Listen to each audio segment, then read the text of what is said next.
Georgia, Georgia.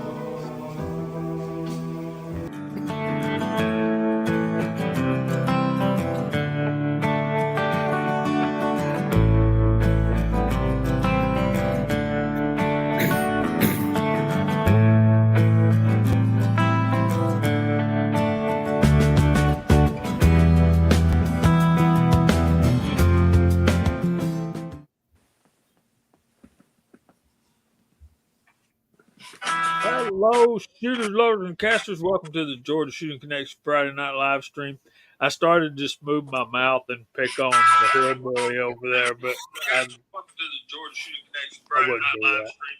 I started to just move my mouth and pick on. Somebody had a device on. So anyway, welcome in everybody. Merry Christmas. Got some stuff to talk about tonight.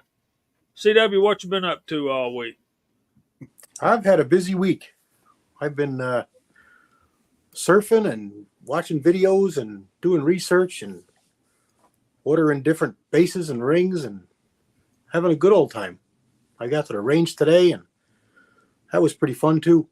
And tomorrow we're going deer hunting. So I got a lot planned. I got a couple of videos in the queue.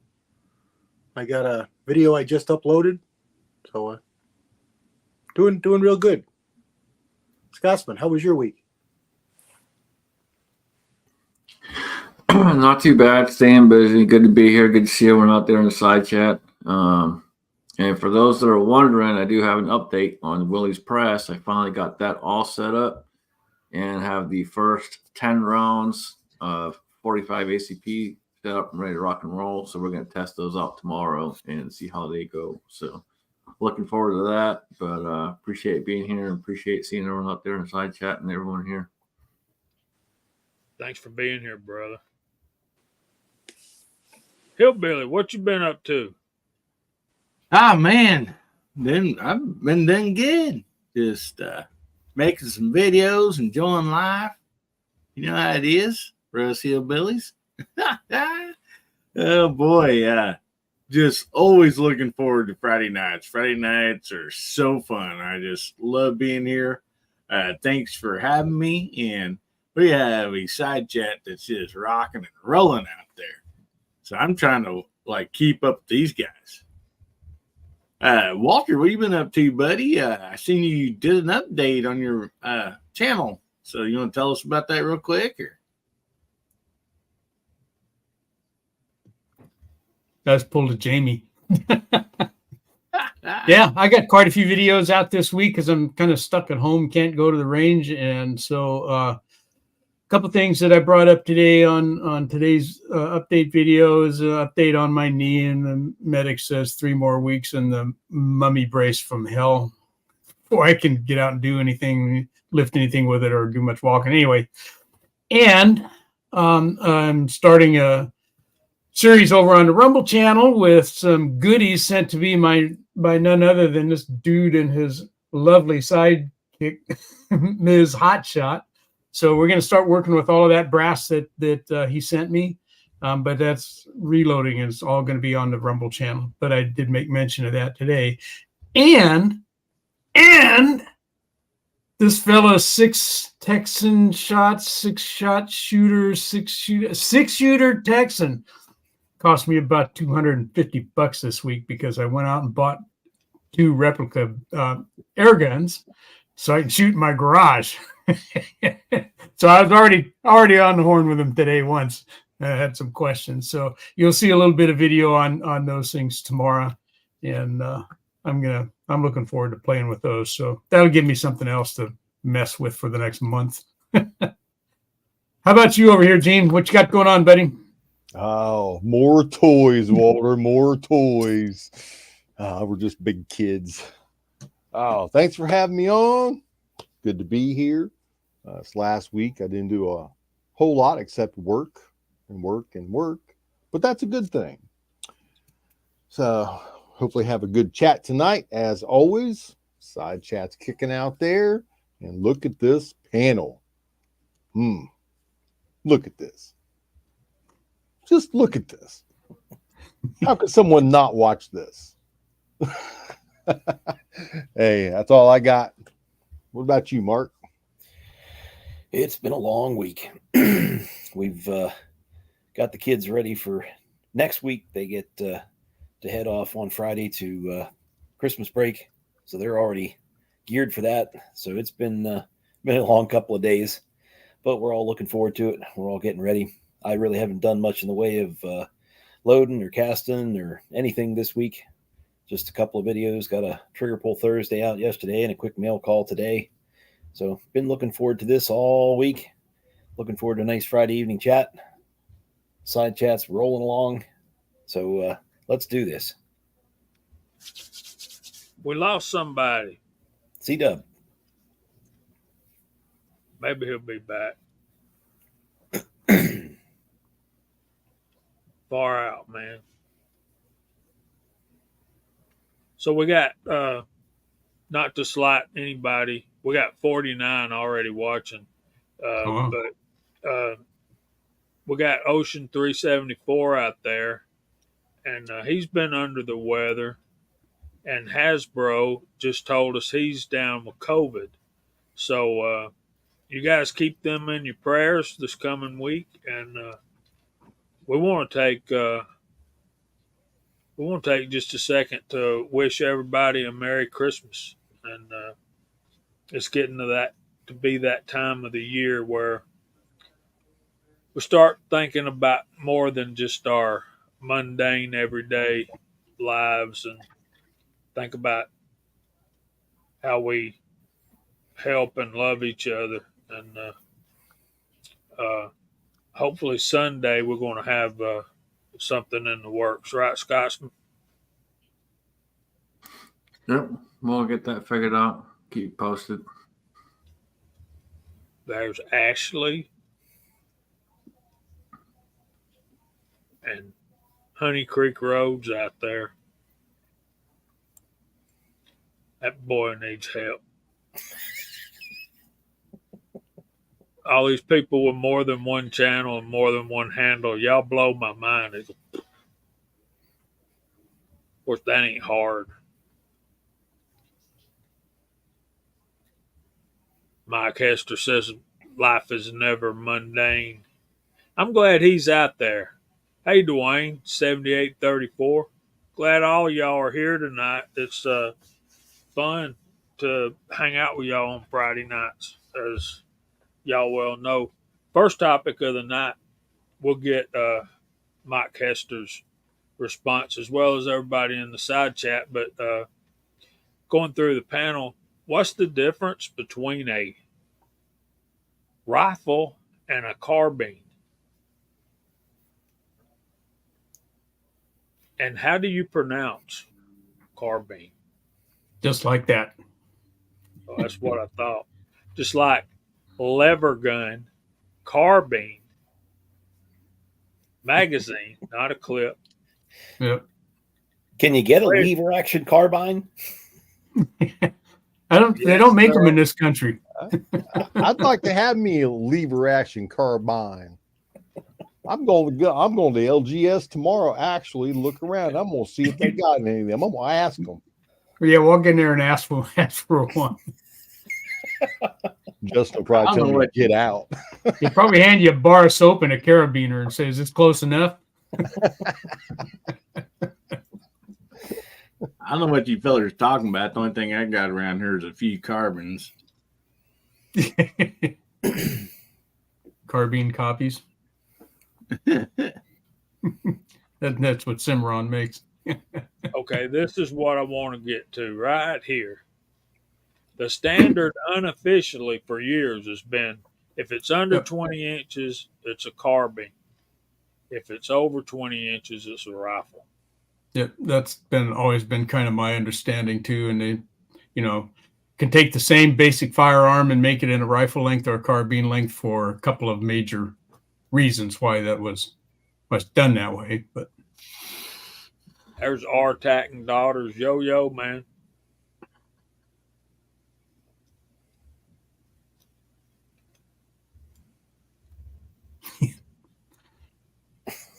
Gar or ran. Yeah.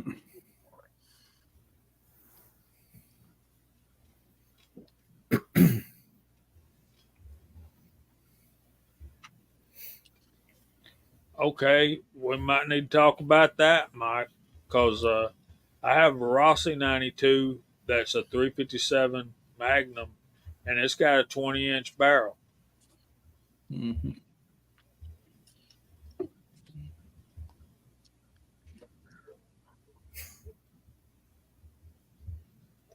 All right, Hasbro's already picking on me. I thought you were sick, dude. Not that sick. He ain't that sick, is he? It's Carbine, Pecan, and Houston in Georgia. We actually have a county called Houston County. We got a little town outside of where I live called Houston, spelled just like that. Right. So it's not just Georgia, huh? No, So apparently only in Texas is it Houston. I thought it was Houston. Well, It's Houston, Houston Texas. here. Isn't that Houston in Texas? No, it's Houston in Texas. That don't make no sense. It looks like you would say Houston would be spelled Huston or Tin or Ton or anything but Hou. There's Bulldog. Well, he's picking on you. Walks is already picking on me. So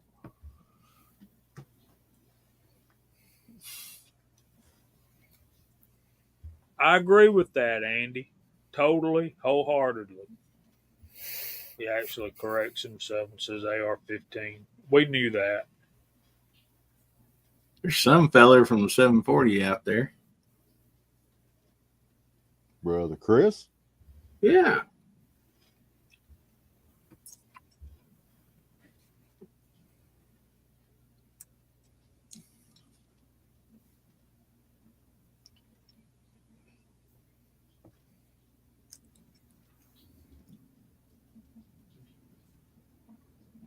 Andy's got that right.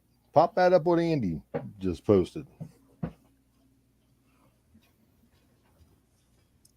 There's Chris.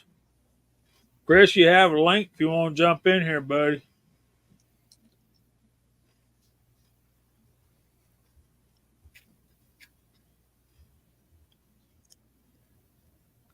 Yeah, because AR technically stands for Armalite Rifle, correct? Mm-hmm. Yep.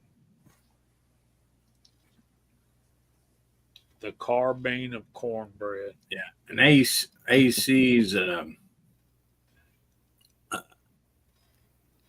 see, what is that? Assault carbine. AR is a sort assault rifle. Yeah, Abigail says her M44 has a 20-inch barrel and is technically a carbine.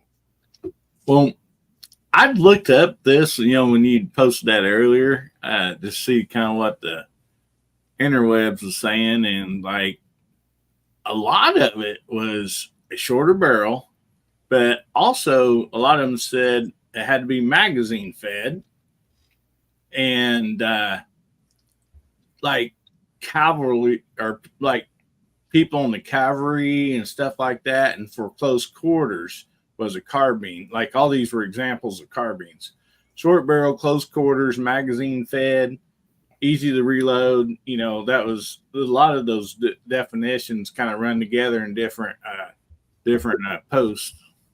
So carbine, like all these were examples of carbines: short barrel, close quarters, magazine fed, easy to reload. That was a lot of those definitions kind of run together in different. Yeah, CW, you got background noise, buddy. It's replaying. I muted you there for a second. And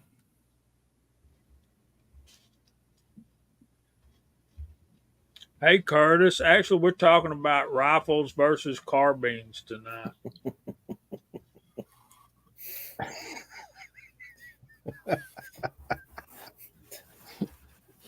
One of us will probably bring it up. I'm sure. I found a boatload of 41 Magnum brass going through a couple buckets yesterday. Oh crap! Here we go. It's not spelled carbine.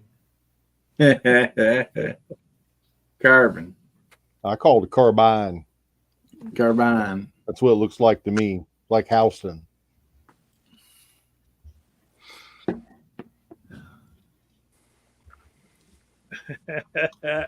And I agree with the rebel on that one.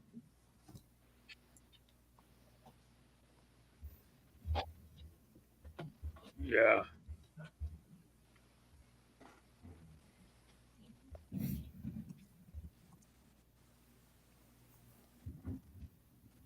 I agree, Rush Brumlow.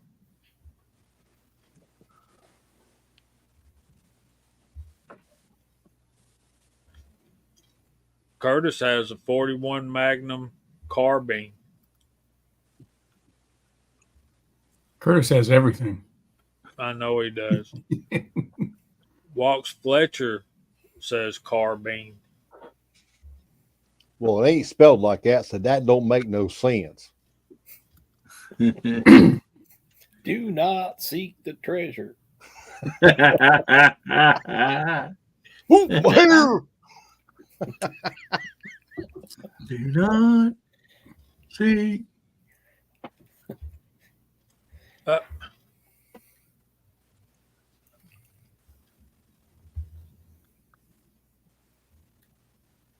CW, you getting stuff figured out over there, brother? I got a phone call, and it's linked into my iPad, and it just caused all kinds of commotion. You guys froze. My phone was fine, but the iPad just went through fits, and then it wouldn't come back on. I couldn't get it. Just was. I'm here. That's all. See, look, James says carbine, combine. See? Right.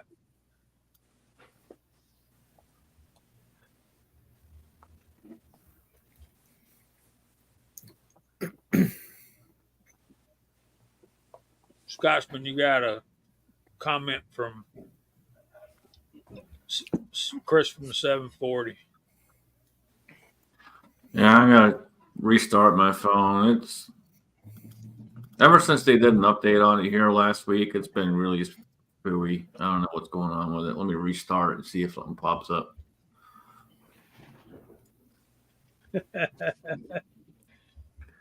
Freaking technology, man. I don't know, Andy. Dylan's a different kind of place.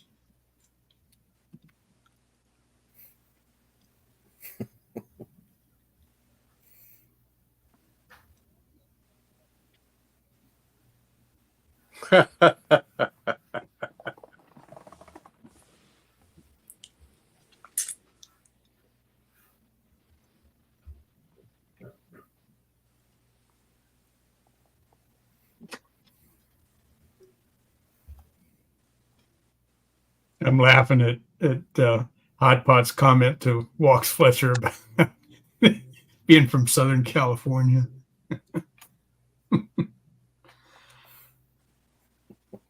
I gave him one too. Hey, there's Steve's woodworking.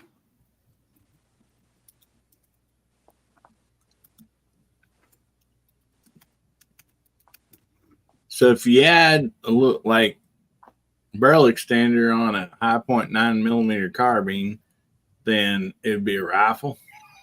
Put a can on the end of it, take it out to 20 inches. Yeah. I got a 6-inch barrel extender. So that's pretty cool. It looks like a can, but it's not. It's not. It's not. What is it? It's not. It's not. It's not. Apparently, you ticked Walks off.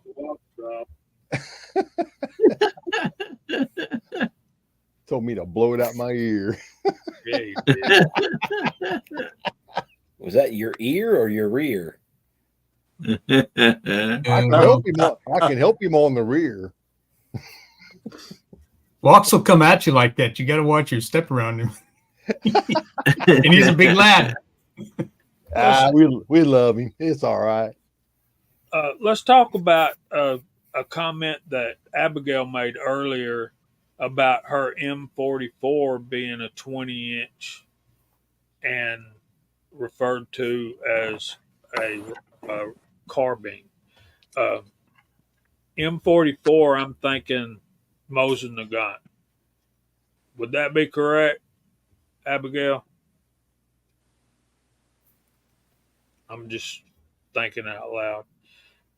A lot of times, what we see in military rifles is we see a shorter barrel, shorter stock tube, maybe easier to handle gun, and that's a shorter version of the full size rifle, which may have a 26, 27, 28 inch barrel on, because y'all know how long those things can get, and it's still a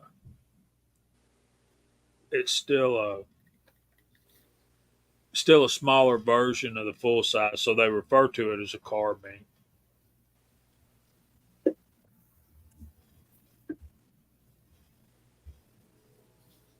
All right, so I have an M39 finish Mosin, and it's not a carbine. It's like a 26-inch barrel. Yeah. Now that M1, my dad has it. It's literally called an M1 carbine, and I don't remember what size the barrel is, but it didn't seem very short. But it's an old military rifle. They were, I think, 19, weren't they? 17, 19. It might be. I said, it's his, and I don't know what the length on the barrel is. I never measured it, but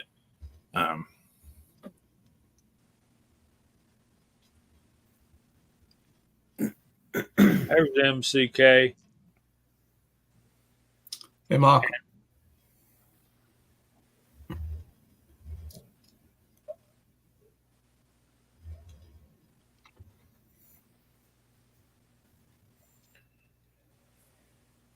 Okay, that's what I was thinking, Abigail. We're talking Mosins.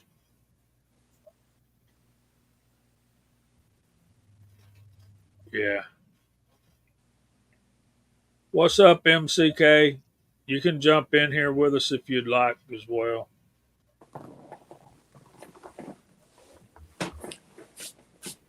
I bet an M59 is a nice Mosin, because that's well after the war.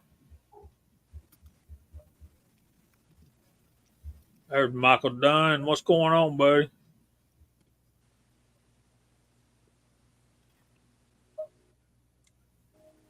Later, brother. Feel better. Hate to hear you not feeling well.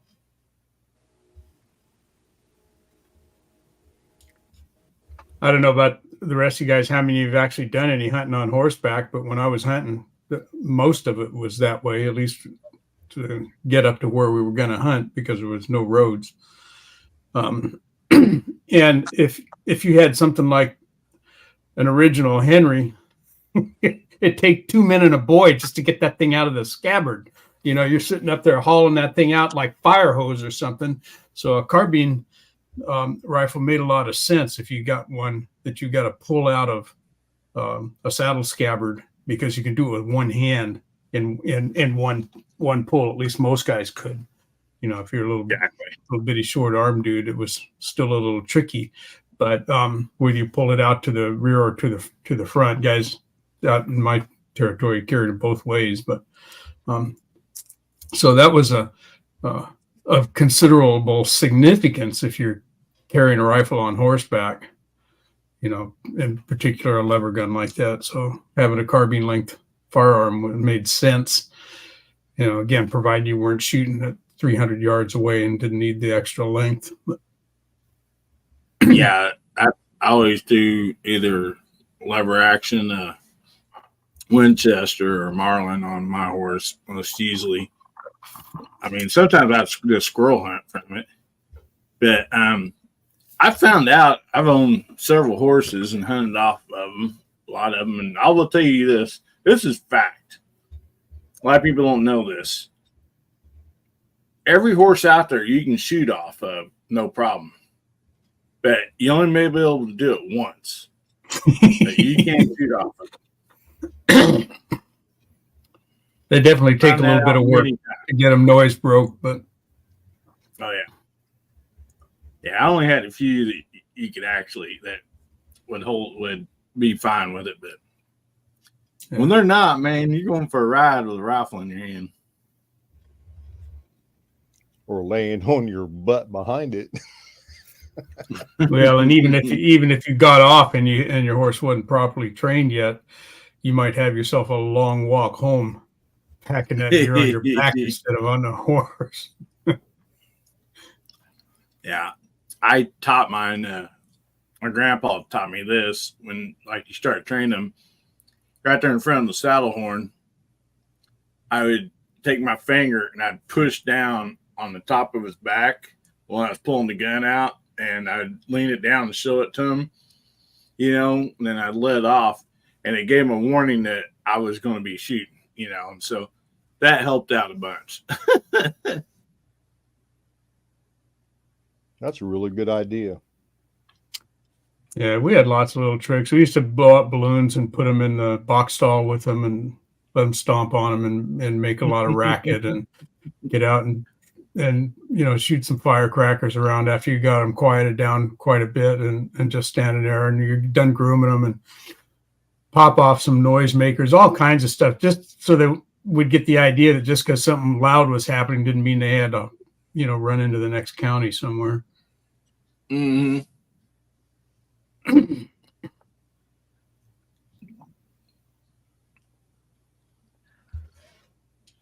Rich B wants to know about 4570 government. Big banger. Yeah, that's a big long cartridge. Yeah, it's a big cartridge. Rich shoots around a 400 grain bullet. Some more, some less. Packs a pretty good wallop if you load them up, where they're supposed to be. Yeah, that's a pot drainer there. Yeah, I know. I think most people always remember the first time they shot a 4570 ID. For a lot of folks, it's also the last time they remember shooting a 4570. Yep. Our grandpa's its nickname for that thing was the Mule, and there's a reason. Rich B, I have one. I have a Henry in 4570, and of course, being a hand loader, we can load them up or down however we want, and so you can kind of work yourself up. But if you load the full load where they're supposed to be, it's a shoulder bruiser. It can be. Yeah, they you got to be careful with 4570 though. There's several loadings. You just got to match the load to your rifle. Yep. I don't think there's many trap doors left out there. No, in fact, if you go in, even in the current hand loading manuals, there's separate sections for trapdoor rifle, compared to a more modern design.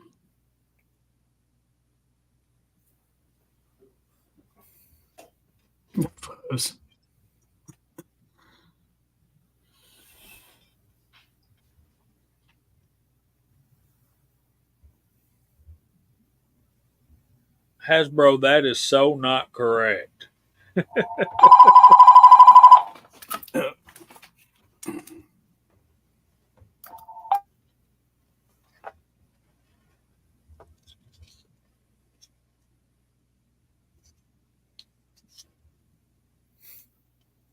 Yeah, I believe that's a quote from General Patton, and it didn't go quite like that. But We appreciate the sentiment.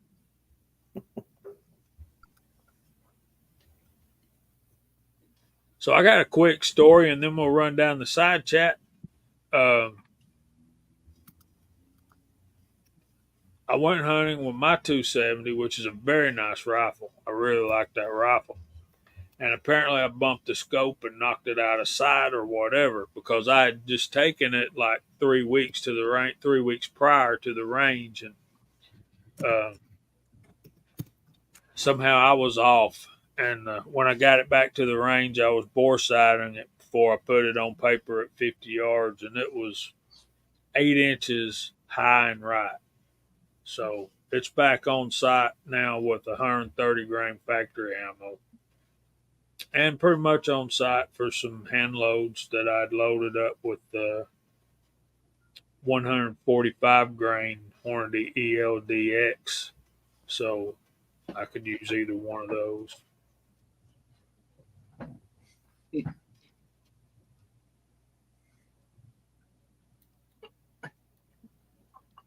I hadn't watched this video yet. So the gun fell apart? Oh my goodness. I seen he had posted that, but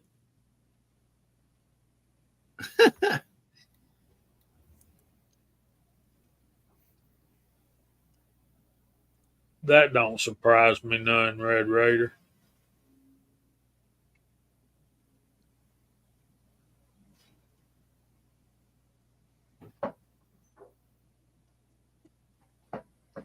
Good luck with that one, Abigail. All right, let's type in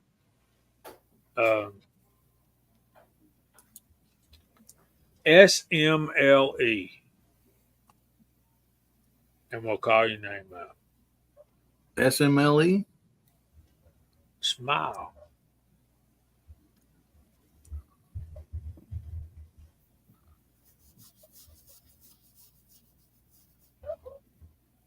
We spell it different here.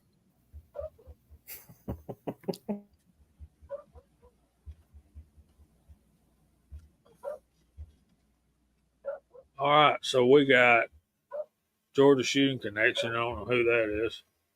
Hillbilly Up, Bobby Barlow, William C. Chapin. Hey, Curtis, we got Senior Master Sergeant Bulldog, Duffer 426, Six Shooter Texan, Hasbro, Walks Fletcher, Abigail Finnegan, Andre D'Angelo, Georgia Shooting Connection. That could be almost anybody on the panel. Garage Guy 879, Johnny 1982, Kyle, Tactical Fud, Ocean 374, Tommy Boy, Alaska 1 Andy, Honey Creek Road, Timothy Burkett, Johnny 1982, MCK, Vanessa Kitty Harm, Chris from the 740, Mr. Pollard, Andy 79Z28, Floridian, Dwayne 7834, Artac and Daughters, Vanessa Kitty, Walks Fletcher, who spelled it out for y'all in case you didn't know. Dale Pogue, hey buddy. Walter, GGW Outdoors, 67 Rebel SST AMC, Abigail, Fuzz T Fork 8. Curtis says that's a goofy rifle. Dwayne, no, Dale Pogue and Dwayne 7834. Y'all making that side chat pop. There's Rich B. And Fuzz T Fork is asking for thumbs up. We appreciate your thumbs up. It helps the algorithms, and it help us stay on. Actually get out to more people watching. That's a good thing. So it's not short. It's not a short magazine. It's short rifle. Magazine fed Lee Enfield. Did I get that right, CW? Yep. Scotsman, you ain't said much. What are you thinking? No, you're right, man. That's exactly it. So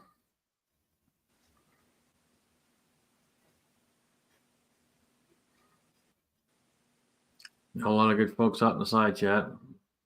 Man, they're so great to be here.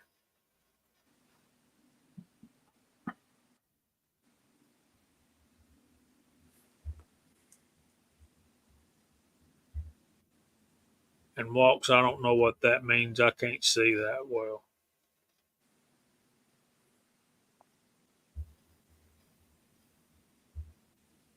I hope that's a good thing, walks. Yeah, I'm anxious Well, to see how. Go ahead. I'm sorry.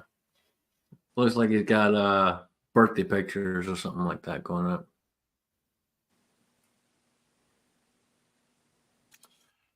I think it's like party hat. Yeah, party Okay. hat, birthday pic, party hat, something like that.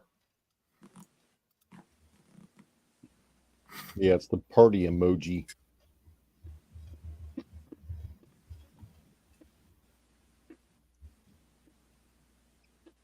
Don't get us into all of that, walks. That'll take 3 shows. And yes, it's a good thing. I got something right. Wow.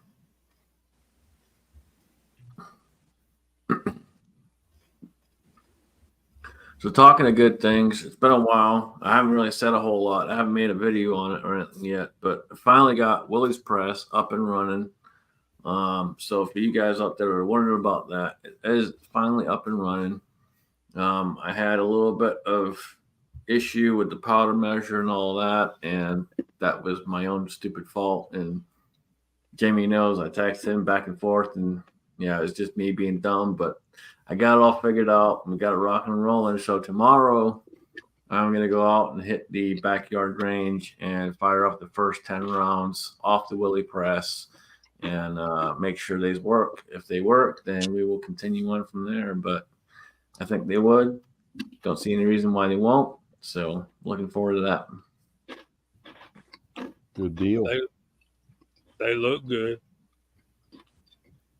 And for those of you wondering, it came set up for 45, and I just finished everything off and got it set up for me as far as my 45. So going to be going out of the 1911 first thing, and we might throw a few through the 97B as well, just to shits and giggles, just for Willie.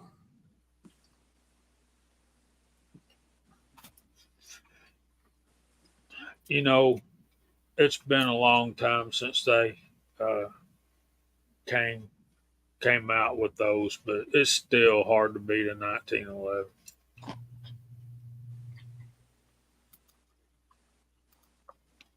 Been around a long time, 100-year-old design, 100-year plus. Yeah.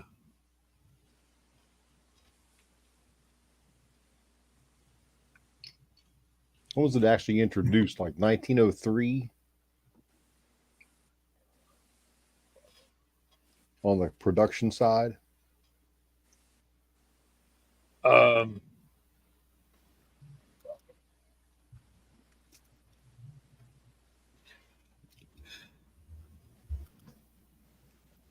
think I know that they had trials in 1909, and then they made some changes.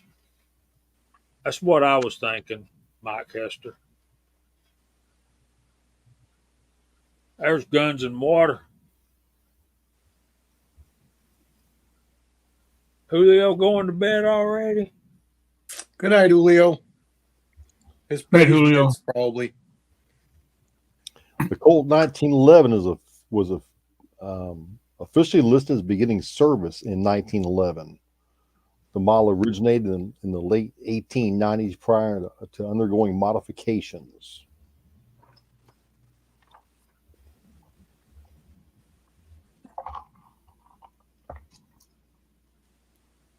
Yeah. They had a different grip angle too. They looked a lot different.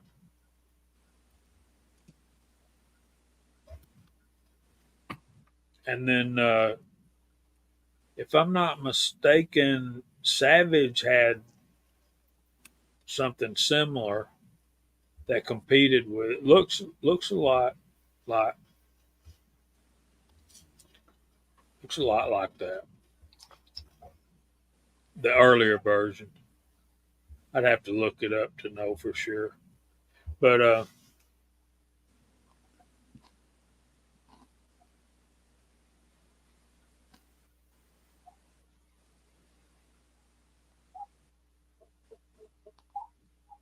there's a how many of y'all know C and Arsenal? I know y'all know C and Arsenal, but do you have y'all been watching that World War I thing going on? They've been well, pretty much that's all I've known of them doing is the World War I, the weapons of World War I, and they go through from its inception to putting it on the battlefield, and they do every weapon or trying to do um, every weapon that was used in the war. And That's I got tickled when they started talking about that Winchester trench gun. So the Germans didn't like that we were using a sawed off 12 gauge pump with buckshot in it to clear trenches. They thought that was they thought America, that baby. was illegal. Cheating. It is so Y'all American. cheating. Y'all cheat. You can't be cheating during a war.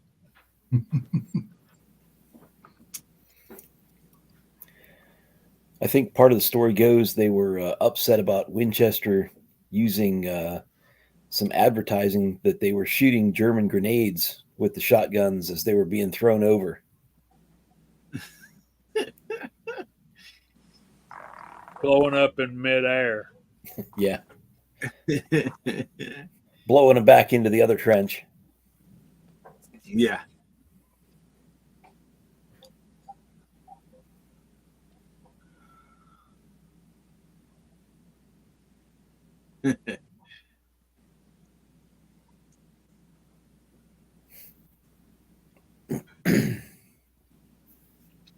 Bo, you're All right. off. Feller So cameras.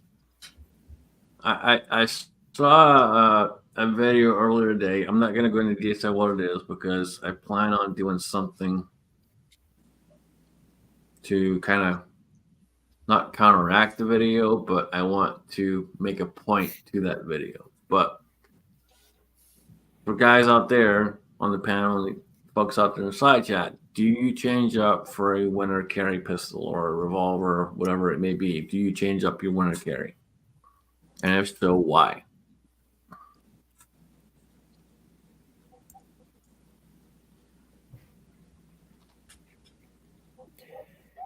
Yes.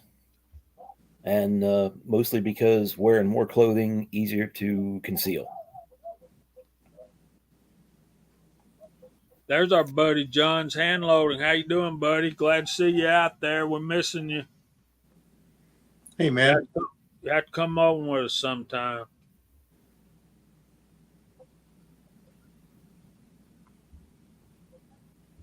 So I agree with what Mark said. Other thoughts? What was the question again?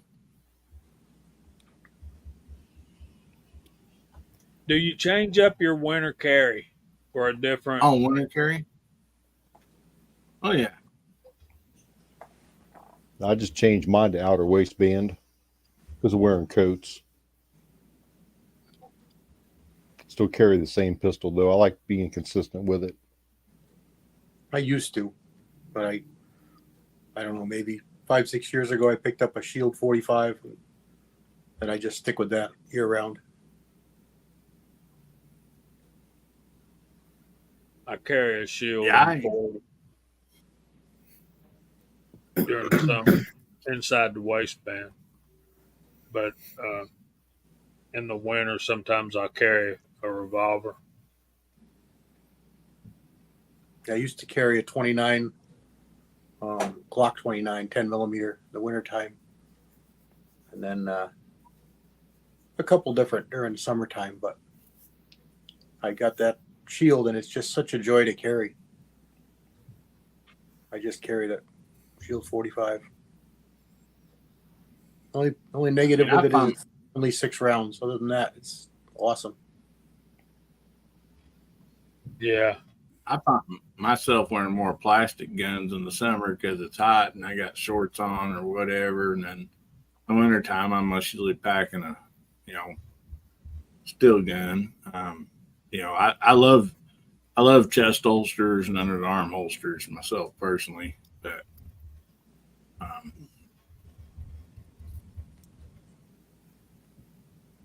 it's hard to stick that High Point GXP 10 millimeter in your shorts pocket. It keeps pulling your pants down. Yeah, I imagine. That could be embarrassing. You Yeah, know hang around your neck. a Core Essentials belt will help that. And you can save 10% with code HOTPOT10. There you go. All right. Rich B seems to have a serious question here. Rossi M92 carbine 44 mag. Thoughts on this rifle? Saw one on the shelf today as well. Yes and yes. Walks commented that he had a Rossi's can be a crapshoot as far as what you buy out of the box, but Used to be. they could be fixed. What I'm seeing is like that one you bought, CW, that 454 Casull. The quality on the Rossi's have gone up. Yep, gone up substantially, but so has the price. So it kind of needed to, Yeah, I've looking at mine. I probably handled a dozen of them, and I had a 45 Colt rifle, 24-inch octagon barrel, and I've still got a 16-inch 37, and both of those were older. The Marlin, the 45 Colt wasn't old. It had the safety, so it was probably 10 years old, something like that, 10 years old. But the 357 is old, it's before safety. And both of those required quite a bit of smoothing, and the edges were really rough. They're pretty crude, and that's where they got their reputation up for hit or miss, like Roger Walk said there. They really were. And I think a lot of that was if you picked it up used and somebody else was already in there smoothing it out, you got a better gun, or you got a gun that saw some use in cowboy action or something, where they were slicked up. But the new ones are really good. They're not quite, glass rods or butter or however you want to describe the slickest action, but they're really good. They're every bit as good as any Winchester or Marlin or Rossi. Or what's the other one there? Henry. Every bit as good, if not better, than some. I'm really pleased with that 454 that I got, and that's a brand new model. So I don't know a lot about the 44s. I've never had. I'm trying to think if I've ever shot a 44 Rossi. I don't know that I have. But I've got a Browning 92 in 44 mag, and it's basically the same gun, just a little better quality, arguably. But I like it a lot. It's a nice gun. It's a nice shooter. 44 Magnum's a do-it-all caliber in a rifle barrel. It's got some authority. So if you have a need, I wouldn't be afraid of it. I think it's a great gun. I love my 454.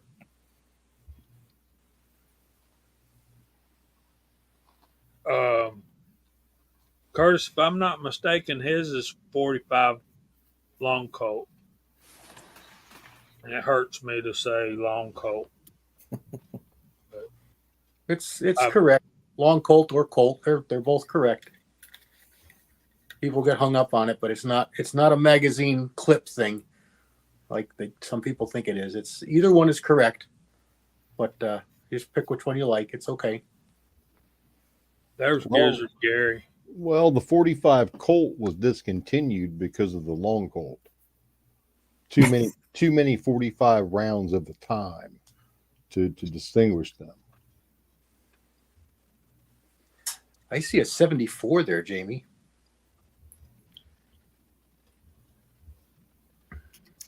All That's right, pretty awesome. Jamie, we have a good question out there. I see.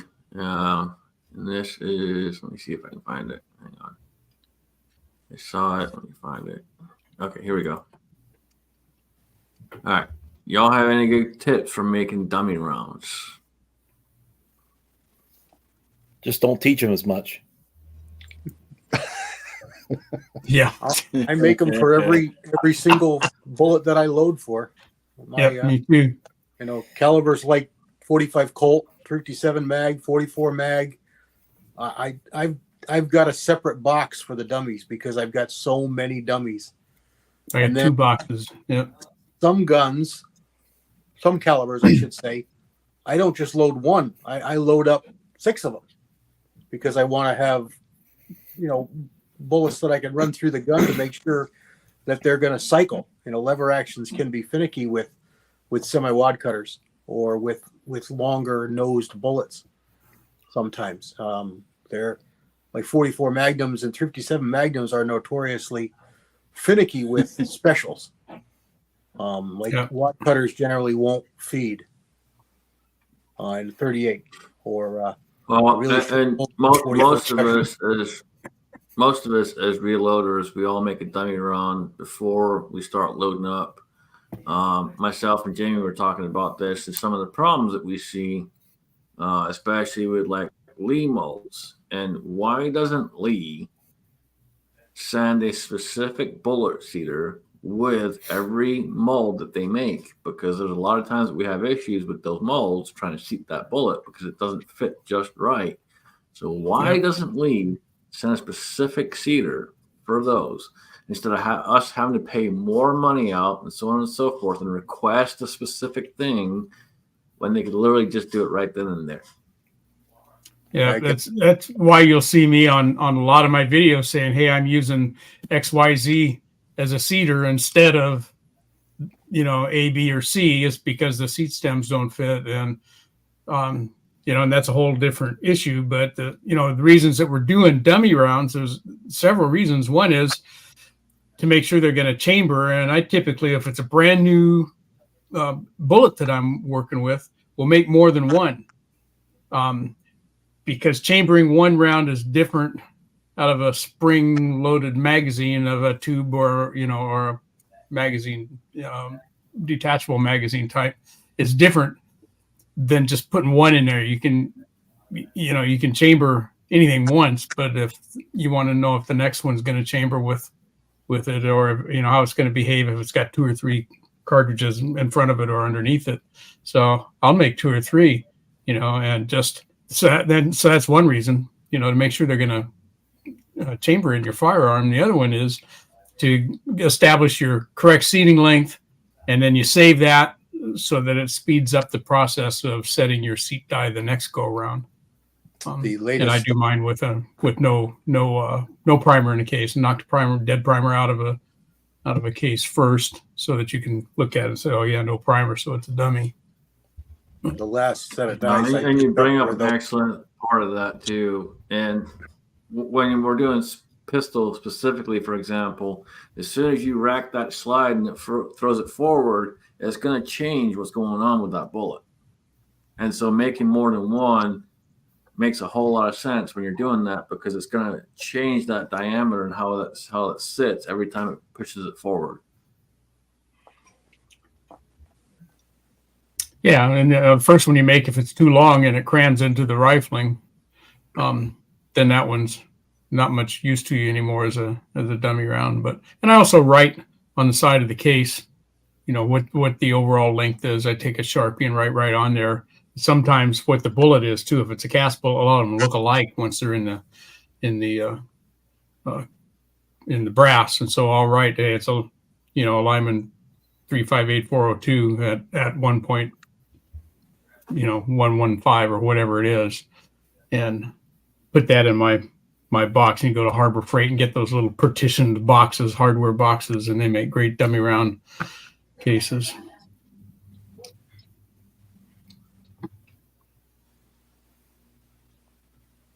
Abigail, I think whether you're talking about making dummy rounds for pistol rounds, rifle rounds, or shotgun rounds in particular, you're going to have something to fill that case up, and you're going to have a, a press and dies.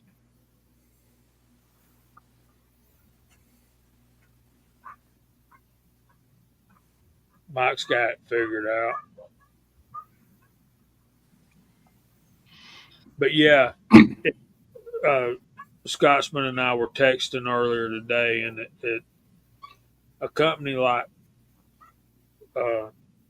Lee,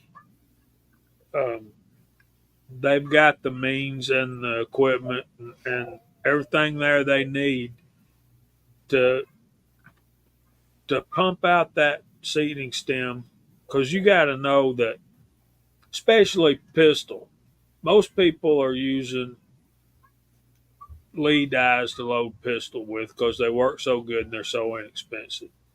But with their pistol dies especially. Yeah, agreed. They could make those little aluminum seating stems that go in their cedar dies for. They can probably manufacture them for 50 cents or less. They're just very inexpensive for them to make. And even if they offered them for a couple bucks a piece after the fact, that would be great. But there you go, Abigail. Oh, that's exactly what me and Jamie were talking about. We were talking about, even if it costs us $2-3 more to have it already included, it would make way more sense, and we'd be happy to pay that. Yeah, there's a good thing there, Abigail. 6 has got a video coming out in the morning on a 20 gauge dummy round. That'd be a good one for you to watch.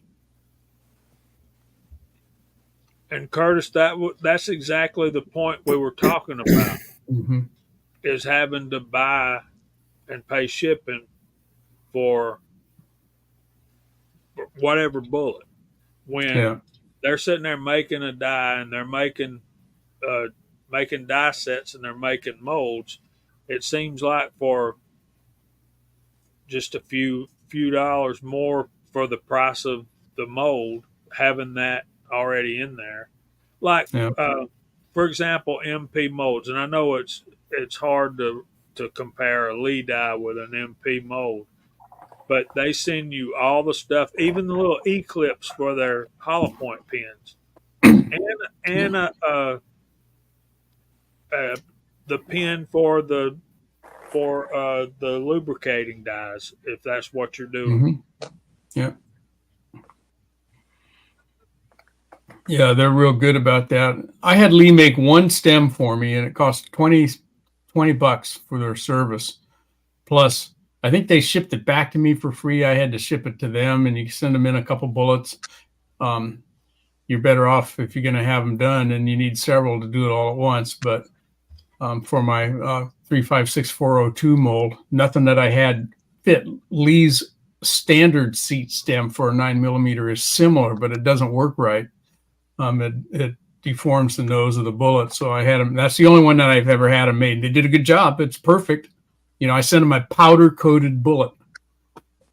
And you don't want to send them a raw bullet if you're going to powder coat yours, because it'll come back too tight of a fit. But and they did a good job on it. That brings up another issue that we've been fussing with Lee about for years, is they don't make any slick-sided molds. All of them have grease grooves, or even worse, tumble lube. But yeah, CW's right. The hot melt glue is not going to hurt anything. And worst case scenario, you have to put another thing of glue in it. Scrape the old out and Yep, periodically. Super easy. You just spray your bullet with bullet lube, put the hot melt glue in your stem, and seat your bullet in the die, and you just wait a minute. You got it. Yep. You're done. And it's hot melt glue. You're not Mhm. permanently glued. Like epoxy is really good. It's solid. It works really good. But if you screw up, you've epoxied your die together. You're not getting it apart. But hot melt glue, no problem at all.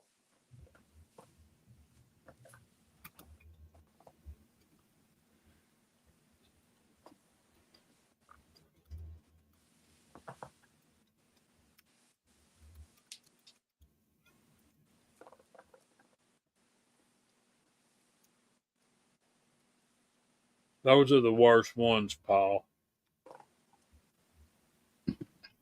Yeah, and I've done exactly the same thing. Take a semi-wide cutter stem that's kind of shallow on the lips of it to start with, and take those lips off so that you've got just a flat surface. Flat. Yep, and then oftentimes you can use that same stem in different caliber dies. Doesn't always work, but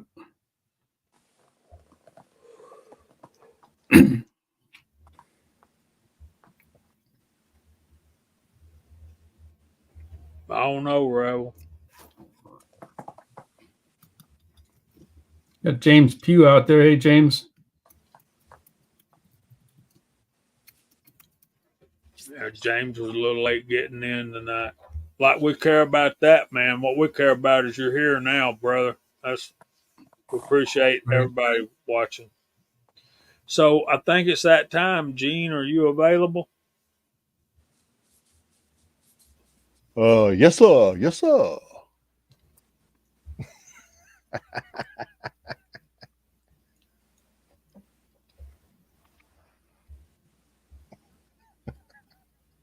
It's time for What's Hot Pot Got?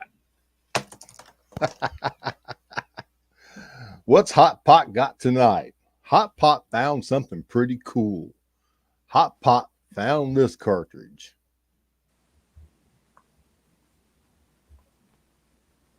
Any guesses what this is out there? CW knew it right off the bat. Go figure. This is a Winchester 243 WSSM. Isn't that just a nice little fat booger? Spits out a little bitty tiny projectile for some high velocity action. Looks like a regular 243 that Oprah Winfrey sat on. The wrong way.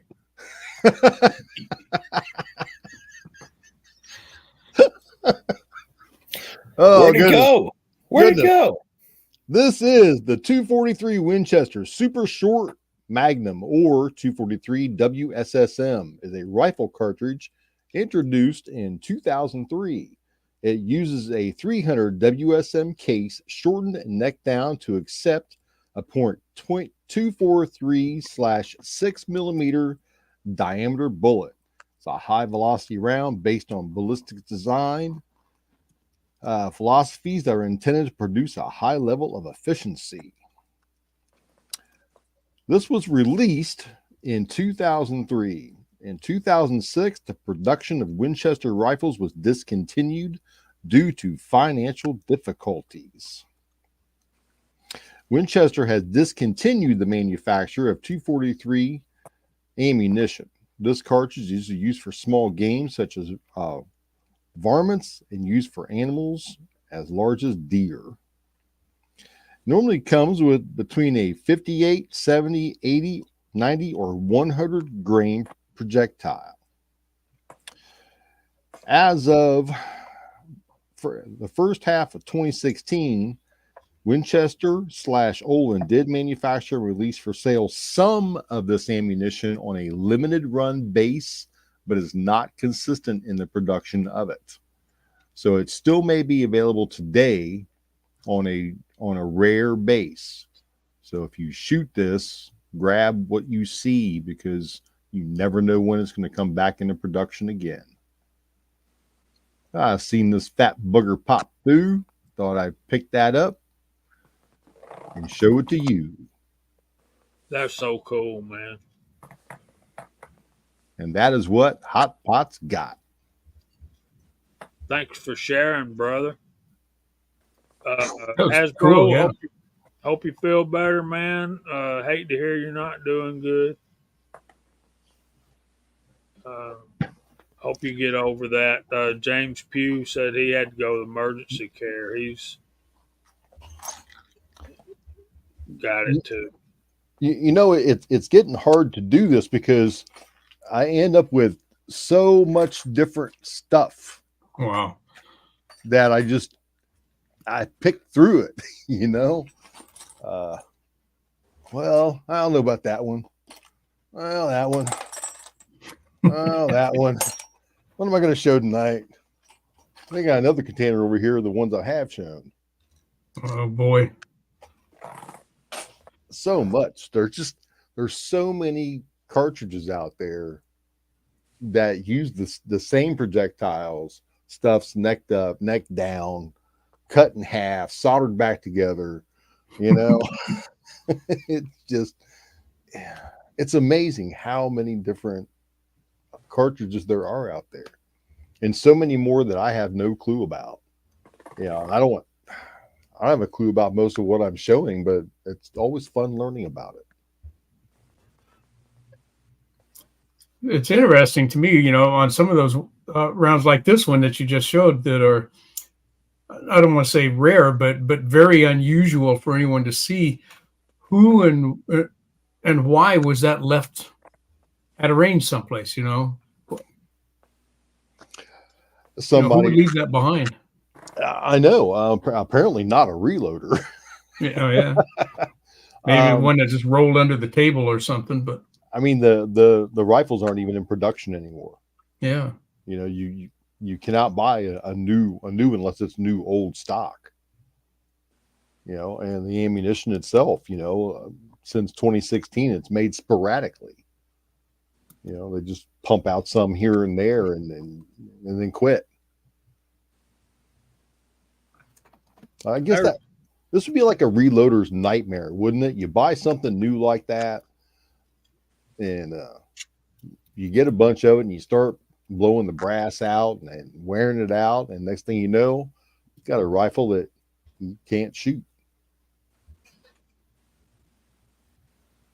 See, 35 Remington was getting that way as well. Johnny 1982 was talking about 25 auto. That cartridge was popular back in the 20s and 30s. There was a lot of that stuff around. A lot of guns that shot it, as anemic as it seems to be. Like this? Yeah, that's a little bitty. That's 25. My grandma carried a 25 auto in her purse. She just wanted something to scare somebody away. But look at that, though. It's almost not big enough for that small pistol primer.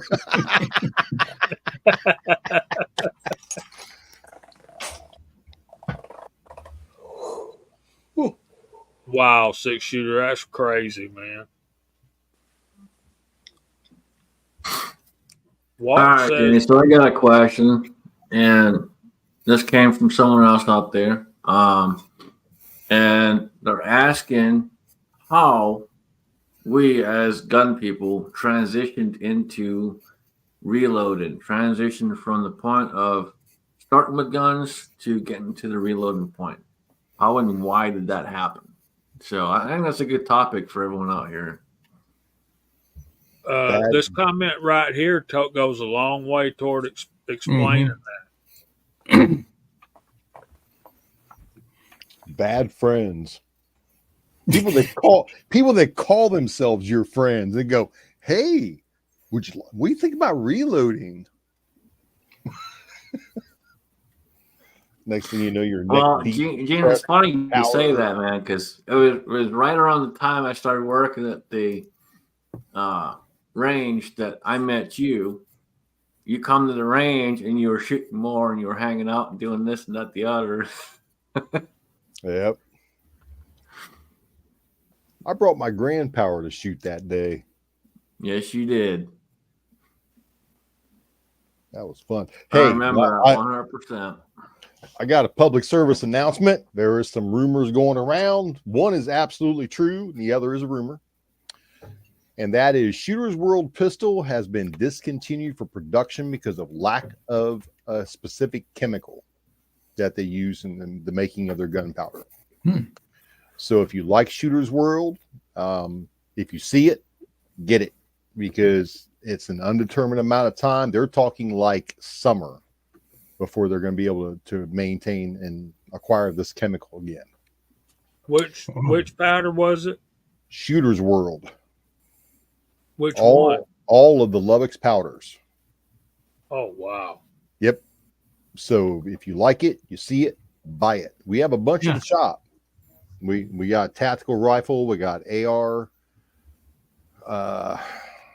We got another rifle. We got clean shot. I think we got 3 or 4 different ones.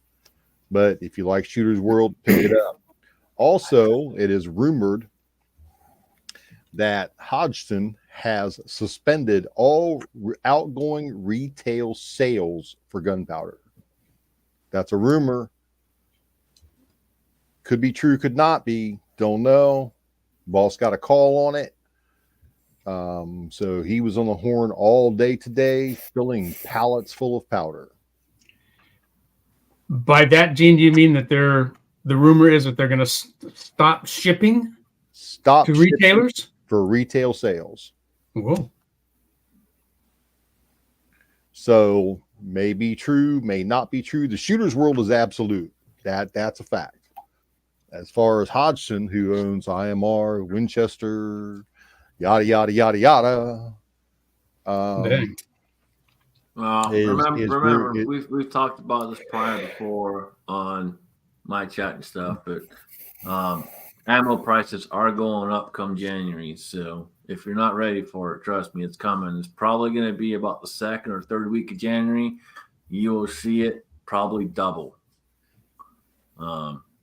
But again, I've talked about this in the past also, where guys need to be aware that a lot of times these shortages are caused by these companies, and these companies don't understand what's going on. So don't rush out there and just start buying everything because you think you need to. Buy it if you really need it, but if you don't really need it, kind of hang off and just wait. It's got to be careful because these companies are doing this stuff on purpose, and they do it all the freaking time. I've seen it many times over the years, so just watch yourselves.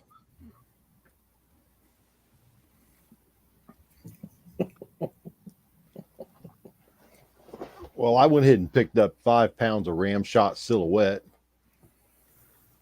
Picked up an 8-pound jug of AR tactical rifle. That's good for 223, 308, 556, all the ones in between there. Just to have it. I'm not freaking out, because when I stop seeing stuff come in the door, and when I start hearing my boss cuss because he can't get stuff, that's when I'll start snagging everything. Because he is on the wholesalers lists. I mean, that's what he does all day, is spend time on the phone, buying and selling, with all the distributors. So, and I think, kind of dovetailing between, both these two comments about why you got started into reloading and, component shortages, is that those of us that have been at this for a while have learned through similar shortages in the past, to keep pretty well stocked on stuff, at least enough to keep you going until things start coming back online again. And to kind of go with Scotsman's original question, I started back at about the same time as some of the other fellows here in the late 70s or so, for 2 reasons. One is I lived out in the country. It was a long way to the nearest place that I could buy ammo, and I wanted to hand load ammo for 44 mag, and at that time, relatively speaking, it was expensive. I wish I could buy factory ammo for that price that I was paying back then right now, but you can't. And it seemed expensive. And it looked like a fun thing to do. I kind of got into the casting thing just very shortly after that because it looked like a fun thing to do. And it was, I don't know whether I've actually saved any money at all over the years with all of the gear and, multitudes of molds that I have and whatnot. So it's more of a hobby now, but I keep shooting through all of the ammo shortages and whatnot. And I'm stocked and got plenty of stock to last for years, probably, unless I run out of unique. Unique's been hard to find, and I like unique. I think that's one of the great debates there, Walter, is do you actually save money? And 9 times out of 10, we're probably going to tell you no. And we're going to tell you no for a good reason. And it's not because we're not trying to save money. It's because you got to understand the fact that we have time in this as well. Mm-hmm. And but when you factor in your time, you factor in the cost of the components and all the rest of it. Are you saving money to a certain degree? No, you're not saving money. But what most people don't factor into it is we're making a custom round. We're making something that works better for our firearms. We're making something that is accurate for our firearm.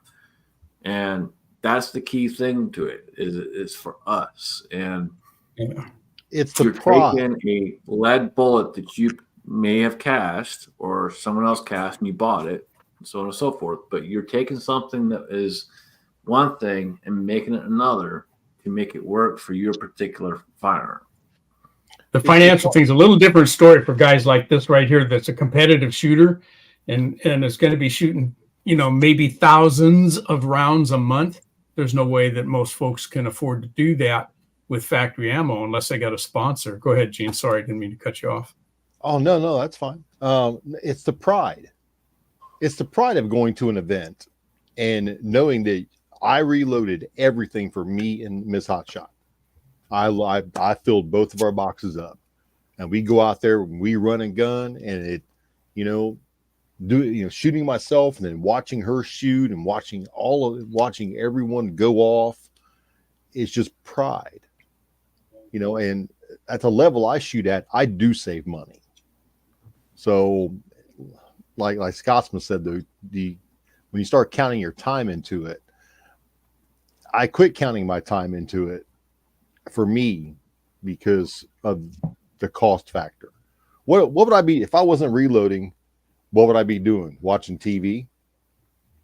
Yeah, agreed. Well, and that's the other thing to it too, is people think they don't have time when they're putting their time elsewhere in something that is useless. So, for example, most of you guys all know I have a 650. I bought that 650, I don't know, 3-4 years ago, somewhere around there. And everyone asked me, was it worth it? Abso-freaking-lutely. I paid for that thing within a year. I reloaded so much ammunition off that damn thing. Yes, it paid for itself.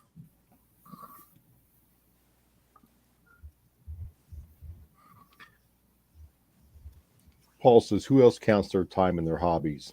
I make those little acrylic bullet keychains, and give them out. Yeah. I don't count any time into that. That's a hobby. And I give away 90% of them that I make. Yeah. It's something I enjoy doing. A hobby is something you enjoy. If you enjoy building models, I built models as a kid. I couldn't put a price on the pride and satisfaction I had of that 57 Bel Air model I finished. Yeah. I've got something like, I'm closing in on 250 bullet molds. I got 240 or something like that in there now. And do I need all of those? No. There's no way I could justify all of those, even buying them used like I do with most of those. And I've got shelves full of bullets, and I know that this guy over here does too. You look at his reloading room; he's got shelves and shelves and shelves Bullet Cities casts, that are at the ready. It's just fun for me. I really enjoy, casting bullets. It's a pastime that requires my focus, and I have to pay attention to what I'm doing. And it keeps me, as Gene was saying, keeps me off the couch and out of the bars. There's a whole lot of fun. So there's that piece of it, but I really do get it about the somebody again like Gene or Chris from the 740 that are out there shooting thousands of rounds all the time. You almost can't afford not to, reload your own ammo. So, well, thank goodness for reloading, Walter, because that saves a lot of women's feelings. You taking your time and just spending it reloading. Yeah.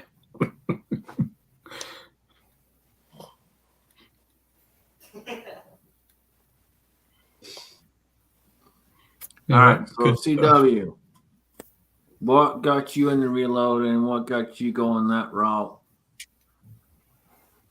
I think that's an excellent question for you, man, since you've been doing this for a long time and you have so much freaking knowledge.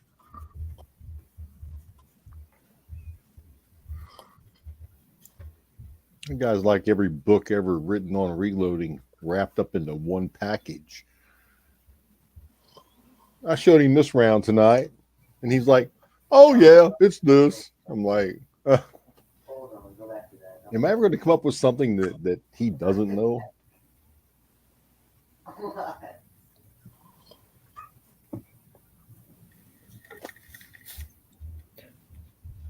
Think he might have stepped away. Well, he stepped away. The one, the only, Mark Thomas, the beard champion himself. How does it feel to be the beard champion, man? Woo! He's It's the good. champion right down there, man. Feeling good. And to address that question about why did I get into reloading, I got into reloading just to make and feed 32 Smith & Wesson long revolvers. Not that it was that difficult to find or that expensive, but I just wanted to try to do it myself. And that just opened up the rabbit hole.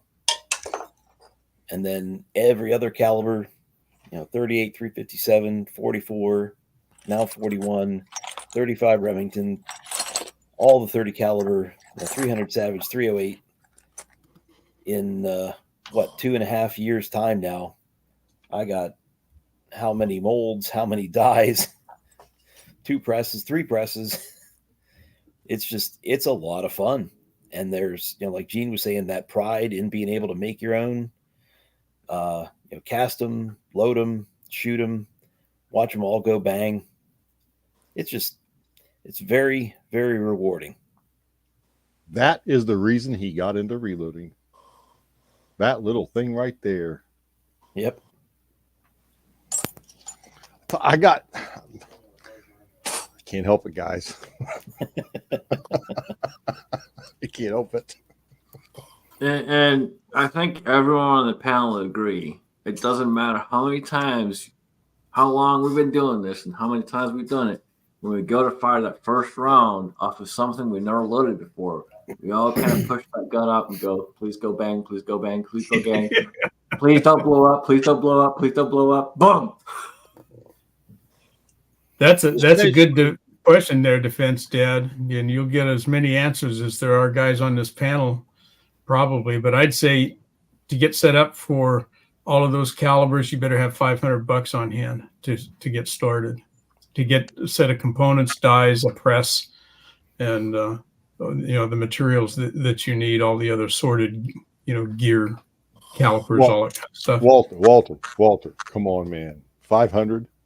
That's a little on the low side. That's with a lead press. It depends how you're doing it. So, in all honesty, it does depend how you're doing it. If you're going to go the Lee route and try to go on the cheap side and go Lee, yes, you can probably do it for around $500-600. Is it the best route to go? I'm going to tell you probably no. I would say if you don't want to go progressive route, then I would tell you to go and buy a Lyman All-American 8 and go a turret route and have that option because the turrets are cheap. You can buy turrets for $50, somewhere around $50 for a turret, and you can put 2 calibers on that turret. So you have lots of options available to you at that point in time. I have, I think I got 6 turrets for that press. So I have a lot of calibers already set up and available to me at a budget cost, and it is a budget cost because it's a nice press. It works well. Does everything you want. Is it slower? Yes, it's slower. Johnny's got a good point too. You can buy used equipment. Yep. Buy used as well. But the thing with like a turret press and some of the stuff that we do is I do it in stages.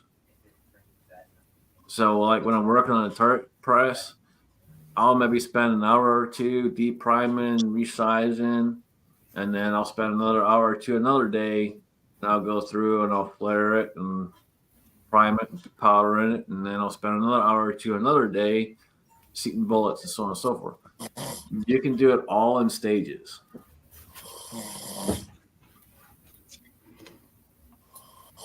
See. I think CW is pulling a Mark Thomas. Or is that Hillbilly? Oh, it could be Hillbilly, huh? I know CW had a long night and was tired this morning, he told me so. Someone's snoring. Yeah. Not me snoring this time. More power to him, I say. The first time I heard that, I blew my screen up, Mark. See if it was you. I know you're all used to seeing my head like this, but I'm actually up this time. So hi. Good sound. Yeah, cool. we've all done it, so including me. I like reloading. I like that my friend, actually gave me the shovel to start digging that hole. It's been an adventure, and it's led me to this point of being on this panel with you gentlemen. And discussing our beginnings. It's wonderful. I've made a lot of good brothers from it. And like I said, just the pride of it. Loading my first 45 Colts up and take them out and shooting them. Wow, exhilarating to pull the trigger for the first time. I mean, you're just, your fingers crossed, finger on the trigger. Close your eyes, turn your head a little bit, pull the trigger. All right. So with that being said, something that myself and Jamie and Waller talked about a little bit before in the past, your wall of shame. How big is your wall of shame? What do you have on there? And how many times does it happen in a reloading session that you add something to that wall of shame?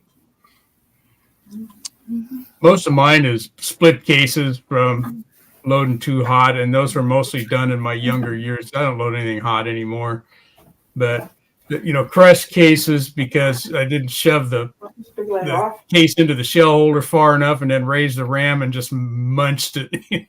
I've got several up there like that, and primers put in backwards or sideways. There's just we were discussing this not long ago. There's just something every time you sit down is going to be not quite right. That's just part of how it is, So your wall of shame. What we're talking about, guys, is you keep physical record. You keep some of those things in plain sight just to kind of remind yourself, I don't want to be doing that. I better go look at these case mounts again. I've got a 350 Legend case. Looks like it was circumcised. I mashed that son of a bitch so hard. Yeah, I've got a couple 380s that the little 100 grainers like jacked off to the side and just ripped it down and just banana peeled the side of the case. Yep.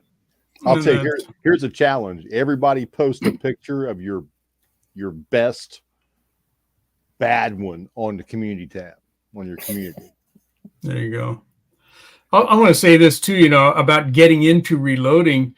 For those of us who've been doing it for, decades, we started way back before the internet.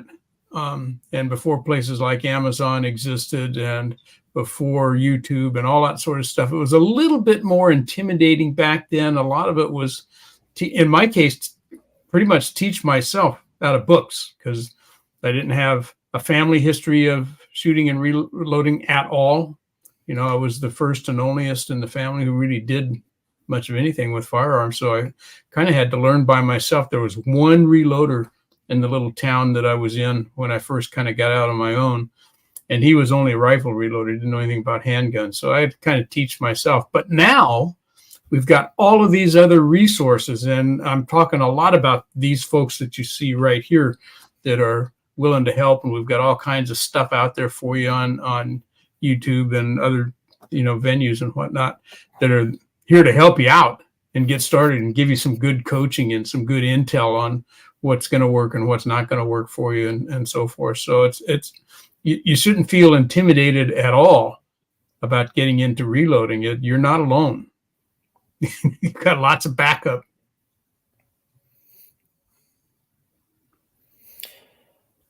Nothing wrong with being cautious, and nothing wrong with being respectful of it, but don't be intimidated. I was intimidated for years until I started doing it and learning, and it's not that it's easy, it's doable. And you know, it's just so much fun and so rewarding once you do. It feels really good to make your own, take them to the range and make them work. Well, and it goes back to, you know, if you guys need help or whatever, you can reach out to any one of us. When I got into this and started doing this stuff, C-Max spent probably 2 or 3 hours on the phone with me while I was reloading with him on the phone. And that's how it should be. People helping people get into this and do it the right way and make you feel comfortable, because it is an uncomfortable process. You got an explosive. Essentially, you have an explosive going on, and you're sitting right there, and it's right there at your face. So, you know, there's a whole lot of different factors that come into play. So having someone that can walk you through the process and be there with you makes a big difference. And for me, it was C-Max. And, you know, if it wasn't for him, I wouldn't be where I am today with multiple benches and multiple presses and so on and so forth and all the rest of it. I mean, he made it happen, man. And I'm glad he did, and if it wasn't for him, I wouldn't know all you guys out here either. So, you know, it's been a journey, and a long journey, and a good journey. So what got me into reloading was long years ago, I had a friend that reloaded everything he shot, and he was a bench rest shooter, and he's dead and gone now. But his son and my son were best friends, and they were always over at the house, and we played guitars and shot and all of that stuff. We started the kids shooting 22s at 50 yards, and but when I saw him bring his 22 250 over and actually bring a pocket full of wheel weights, melt it down with a torch and a little ladle, mold a bullet, let it cool off, dump it out there, let it cool off, and then take one of those Lee hand loaders and make a round and shoot it and hit dead in the middle of the bullseye at 50 yards with it. Yeah. That and sending a friend to get me a box of 35 Remington 20 piece box for $34 back in, what was it, 2012, I think. That's when I started. So I got over a decade in it now. So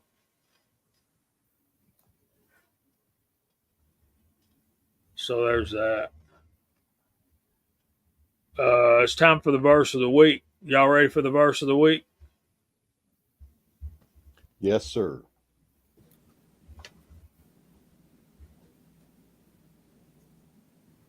So we're continuing on the Matthew thing. I think next week we'll do something Christmassy. And remember, last week we talked about, so let your light shine before men that they may see your good works and glorify your Father which is in heaven. Then we have a break. Jesus kind of changes what he's talking about here. So verse 17 says, "Do not think that I came to destroy the law or the prophets. I did not come to destroy, but to fulfill."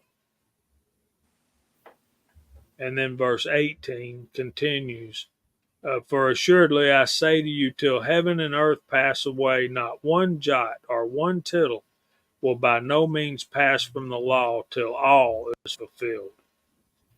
So there's a lot of stuff going on, and they're starting to get mad at Jesus and stuff like that. And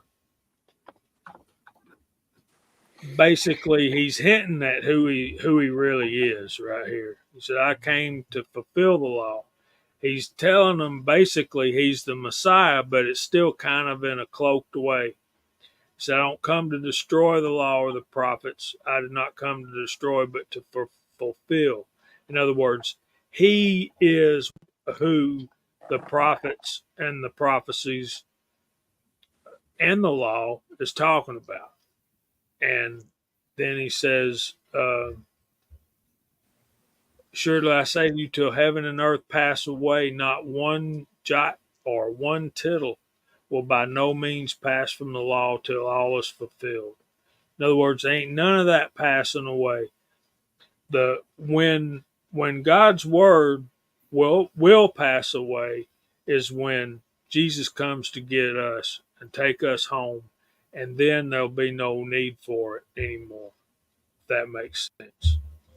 So, Walter, how bad did I mess that up? Oh, not at all. Spot on. And I think kind of another connotation that I get from 18 about the not one jot or one tittle will by no means pass from the law. That to me is kind of like, and I ain't leaving no stone unturned until it's done.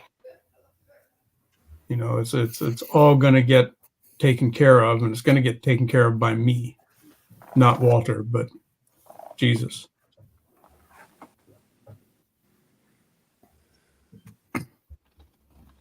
Yeah, and what they mean by jot or tittle, that is punctuation in the original Hebrew that it was written in.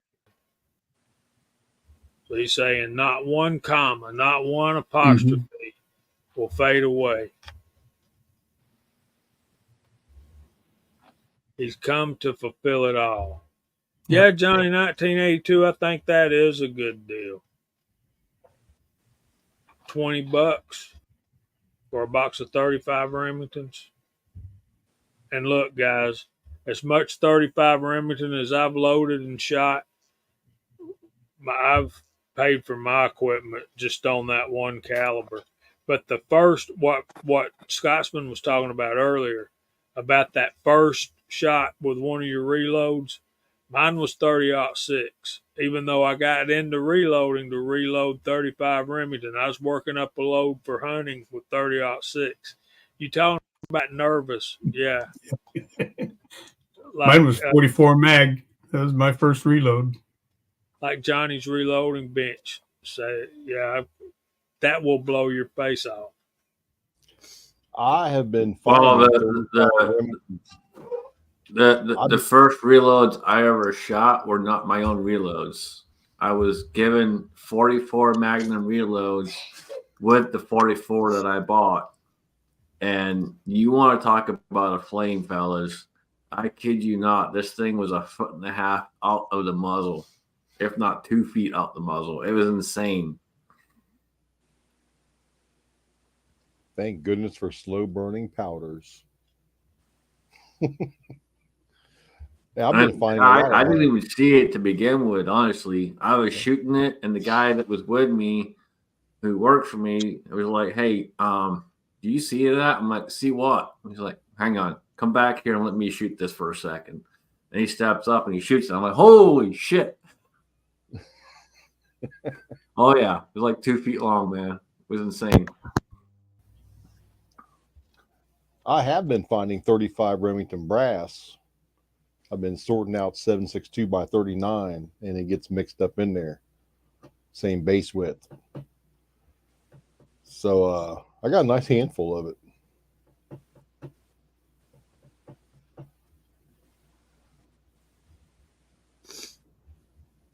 Timothy Burkett had a good comment about the first of the week.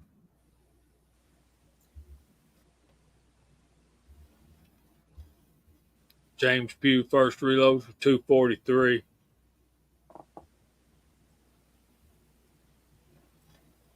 Wow, walks. That'll make you start reloading. $50 in 1985.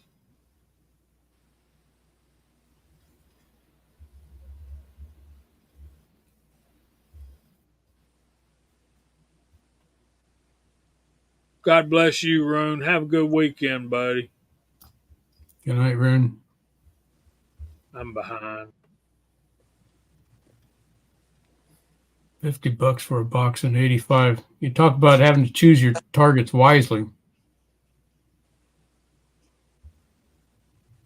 You ain't kidding. That was half a paycheck. Yeah.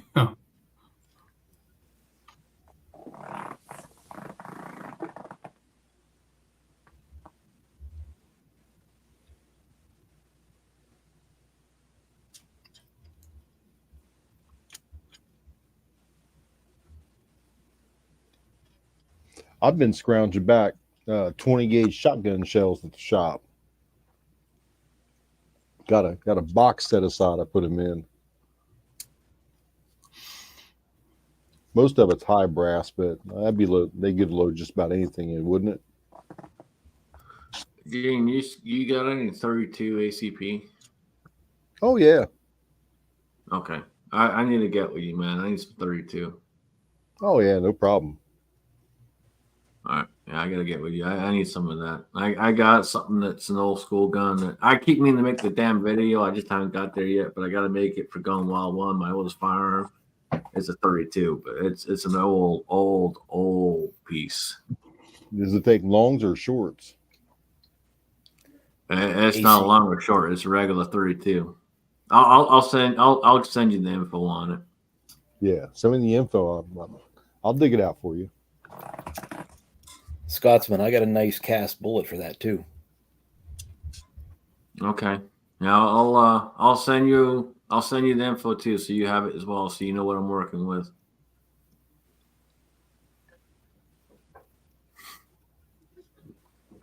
And then I also have something that I want to get with you with at some point, Mark. I'll probably give you a call later this week, but I have something that I'm thinking of that I think you could probably do. So I'll get with you because I know you're okay with working with the weird and all the rest of it that we do out here. So. Oh yeah.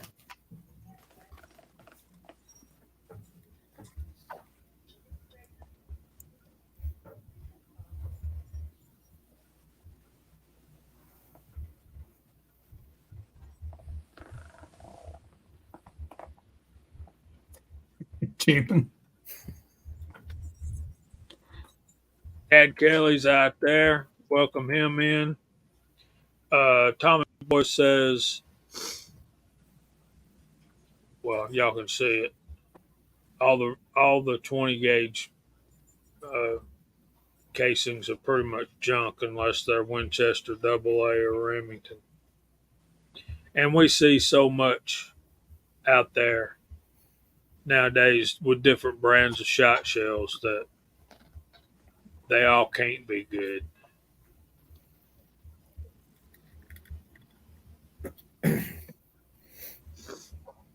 These all came from an indoor range, so they were all buckshot. Yeah.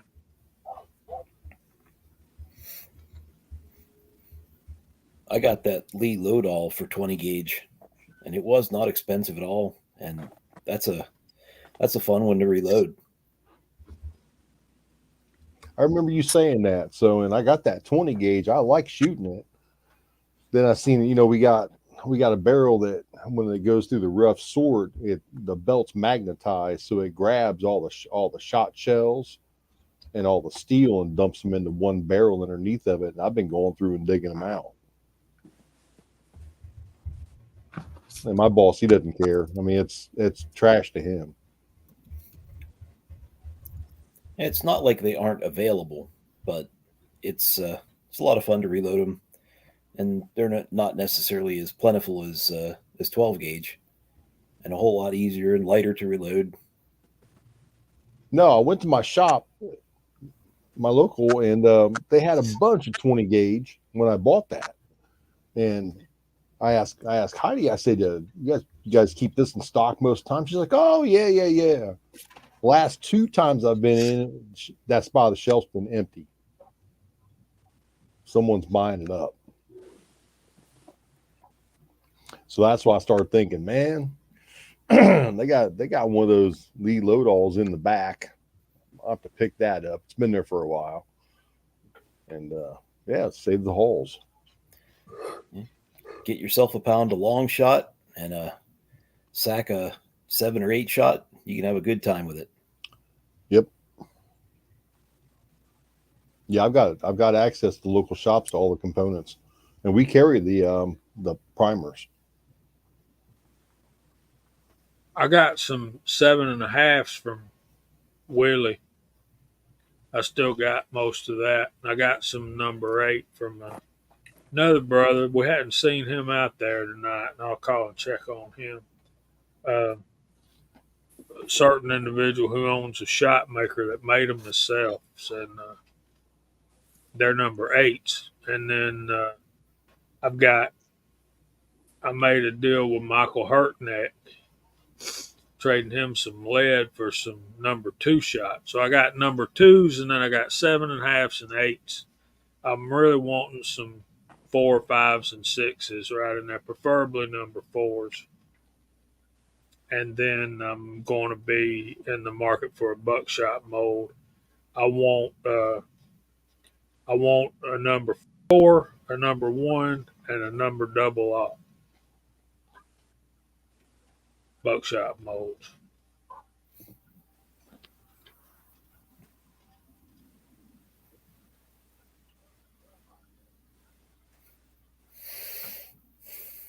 Dang, man.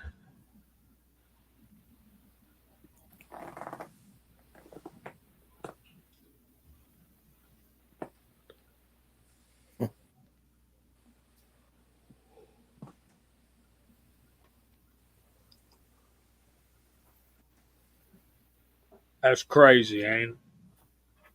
They want $50 a box of 20, and you're doing them for 20 cents a piece. Yep, that's why we reload the fence, Dad. Just one of many reasons. Well, we have 300 salve brass at the shop. I don't know how much of it, but maybe 100, 200 pieces.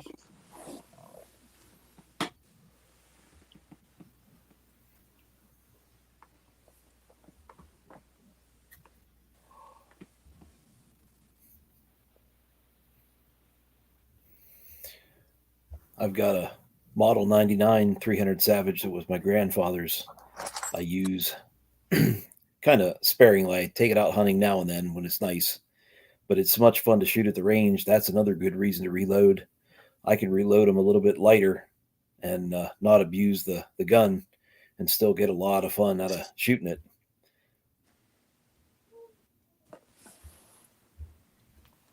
Michael, if you'll send me an email, if you like slugs, it'll take me a while, but I can cast you up some of them Russian slugs.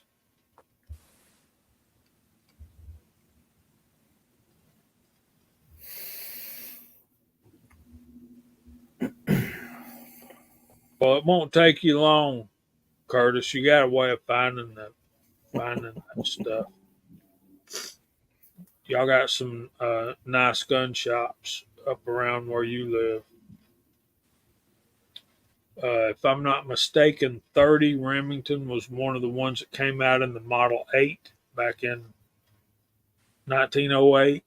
35, the 25, and the 30.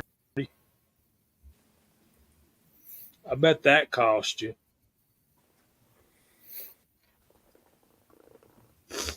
Yeah, Michael, just send me an email with your address. It takes a while to cast slugs. First of all, you got to get some lead that's soft enough, and then you got to. It's a single cavity mold, obviously. We got another hot pot got? That's a 300 Savage. Yep. Very cool. Yeah. Look at that short little neck on that bad boy.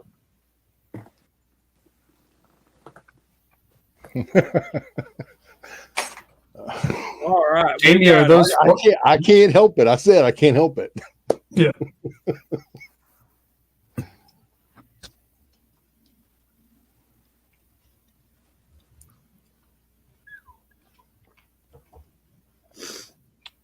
Oh, here we go. Got a sighting. Well, you barely made it in, Mario. We're fixing to go through the room. I want to thank everybody for watching and joining us tonight, and we'll start going through the room. But first, in 3, 2, 1. Hey! Glad you made it, Mario. Mario. West Coast weirdo.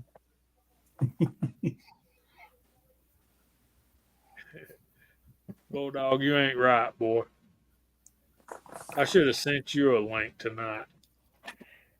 I'll send you one next week.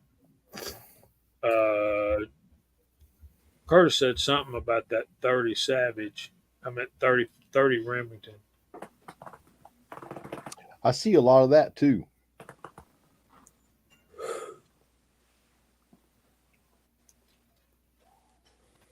I can understand that. You want me to start it off, Jamie? Please, sir. Well, it has been a pleasure to be here this evening. We had a lot of fun, good chat, side chat, just been going crazy. Don't know what all's going to come up this weekend. Scotsman's distracting me with that coin. But boy, we got holiday approaching. Really looking forward to that. I know we're going to meet up next Friday, but in case we don't see anybody, have a Merry Christmas, have a Happy New Year.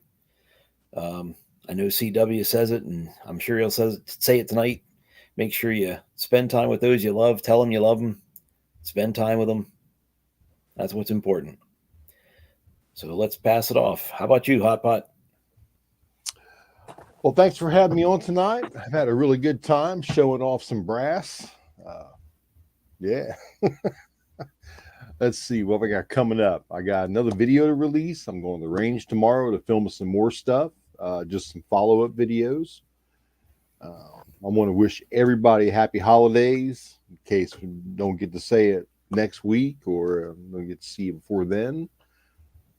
Just everybody take care and just be the reason someone smiles. And always remember, it's only once around the ride. Walter. Well, I've got stuff coming up as always, but first of all, thanks again for the invitation to participate in this panel. It's always something that I look forward to all week long. It's my favorite night of the week. And you know, again, side chat, you guys were killing it tonight. We didn't have a slow moment all night long. I didn't think so. That was great. Lots of good information coming up on our questions from over there too. So you folks over there have really kind of helped carry the show as always. I've got enough Moldy Monday stuff for a couple more weeks. Then I'm going to have to start getting real creative.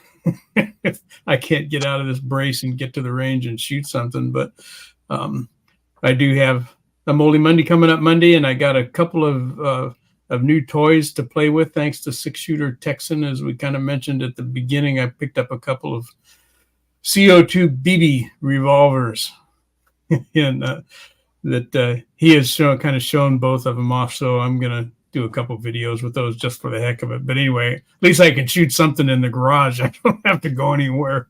So we'll have a little bit of video on those coming up. So that's me. CW, are you up there? I'm here. What do you got going on? I had a range day today, so I got a couple of videos on that. I got another video coming out in the morning. A couple more in queue. So been busy with the videos. Like I said, we're gonna go sit in the woods tomorrow, so it'll be a nice relaxing day, and maybe Sunday get back to the range again. We're supposed to have some nice weather this weekend, so we'll take advantage of it. You don't see 50 degrees in December often here, so we saw almost 55 today, but it was really windy. The conditions were not favorable for accuracy. So it's going to be interesting videos today. Yeah, we got the holidays coming up. I just want to say a prayer for Julio. He just had some surgery, so keep him in your prayers. Again, we still have Tony and his wife, Lakeview Outdoors. Keep them in your prayers. And we'll see you guys before Christmas. So, Scotsman, what's going on? All right. Well, thank you. And absolutely, yes, please keep Lakeview in your prayers. And we have someone else that we're going to talk about here in a second. But before we talk about that particular person, we have someone who won this right here. And he's down there. And he is the Battle of the Beers champion. And congratulations, man. You knocked it out the park. And wow. You took someone off the pedestal. And he's been there for a hot minute. So yeah, Trapper went down.